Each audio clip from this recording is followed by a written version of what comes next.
I refer to World Cups as problem-solving events. And it's always like that. There's always little things that you need to worry about in a World Cup. But in this particular case, the problems have gone to a whole different level, and that's because some of this tournament is in the USA and some of this tournament is in the West Indies. These are not two places that are very similar when it comes to climate, temperature, and of course one of them has proper wickets and the other one is kind of making it up as they go. Like, think about one of the teams we've already lost in Sri Lanka. They had an incredible travel schedule, unlike almost anything we've ever seen. They started in America, they ended up in the West Indies, they seemed to play overnight in the morning, they had no idea what was going on all the way through, and because of that, Sri Lanka is one of the first teams we see to go home. Now, all of this is hard, and some of these things could be made easier by the ICC, but we do actually want World Cups to be problem solving. It shouldn't just be that you just turn up to a World Cup and you're the best team in all conditions at all times. There should be challenges and weird things that you have to come over. And this World Cup is giving us some absolute doozies. You might want to go on the attack against trolls of your favorite player, but to do that you need a good defense, and we choose NordVPN. They are our protection against cyber cutters or when some board has geo-blocked a great clip. NordVPN will help you get through the straight bat of any rights restrictions so that you can watch all the cricket you want. Protect your computer like the fastest, nastiest, scariest bowler in the world is coming for it with NordVPN today. That's nordvpn.com/KIMBER. Go Nord today.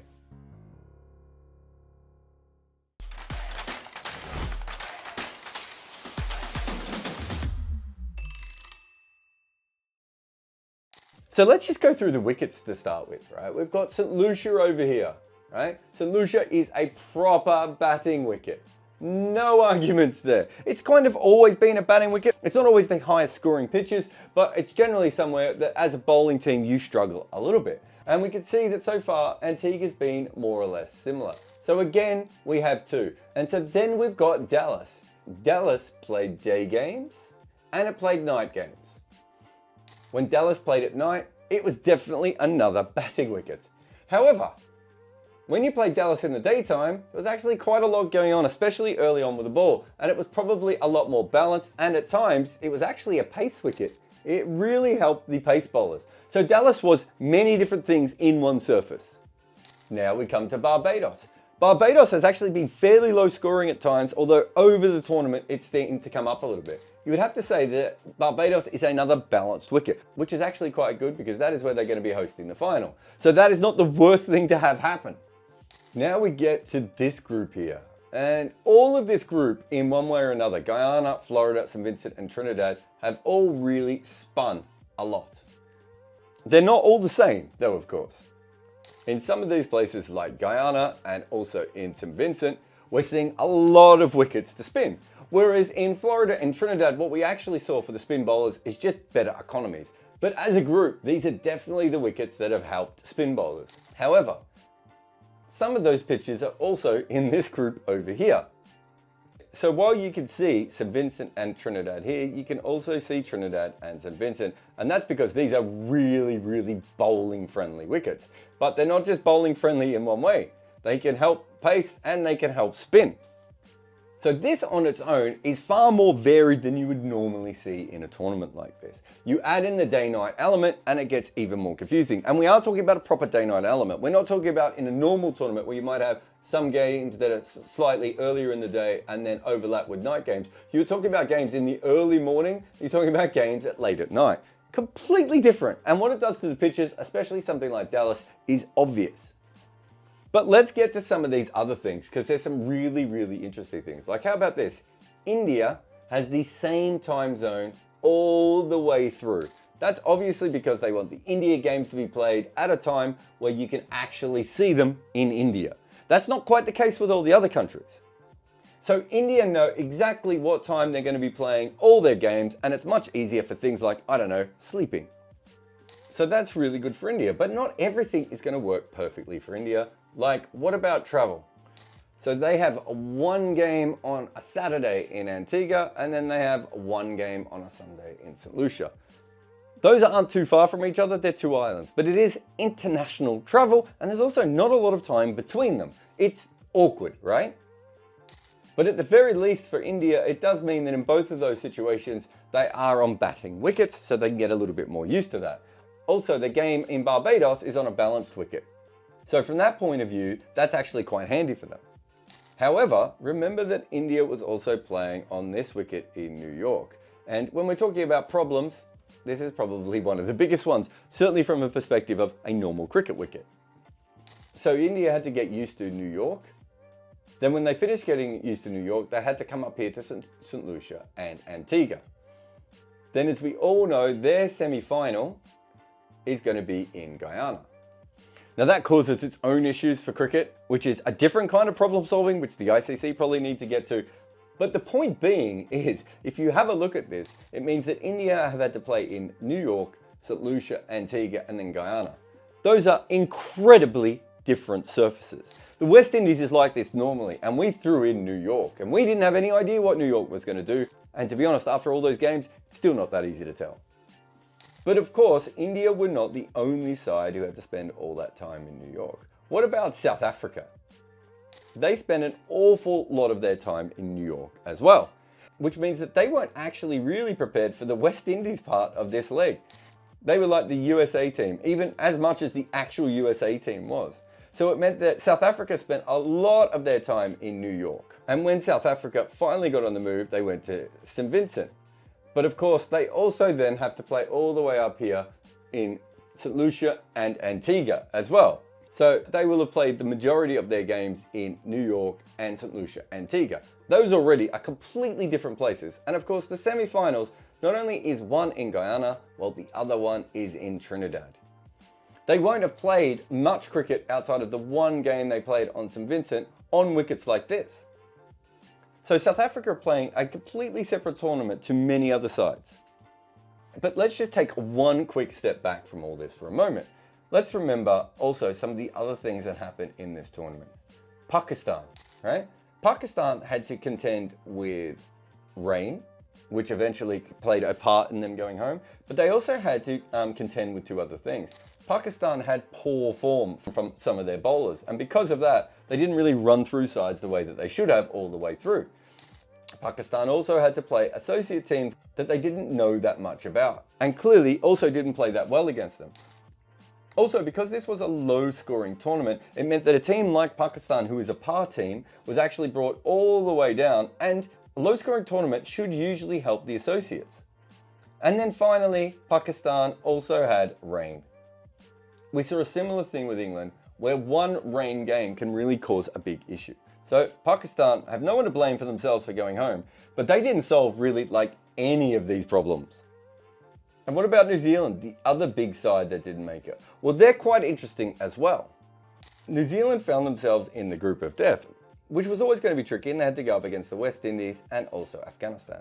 But remember, specifically, where did they have to play these sides? They had to play them in Guyana, and they also had to play them in Trinidad. Remember, there are two Trinidad wickets as well. I mean, at a certain point, what are we doing here? And I would say that Guyana is just not a good place for New Zealand to play.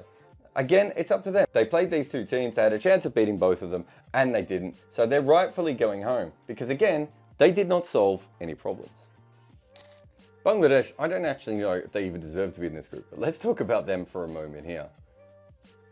And I don't actually know where to put them, but I just put them here for a moment because they played quite a wild start. They played in New York, then they had to come all the way up and play in Dallas, and they also had to play in St. Vincent.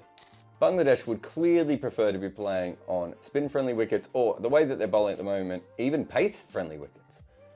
Unfortunately though, the two most important games for Bangladesh from here on in are going to be in Antigua.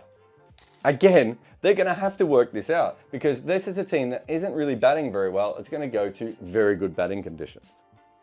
England have actually had a much better system so far. They have managed to play 2 games in Bridgetown, and they have a third one coming up as well. So considering that Barbados is going to host the final, they should be pretty well used to that.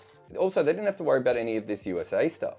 England just stayed in the West Indies as much as possible, getting ready for the conditions of the finals.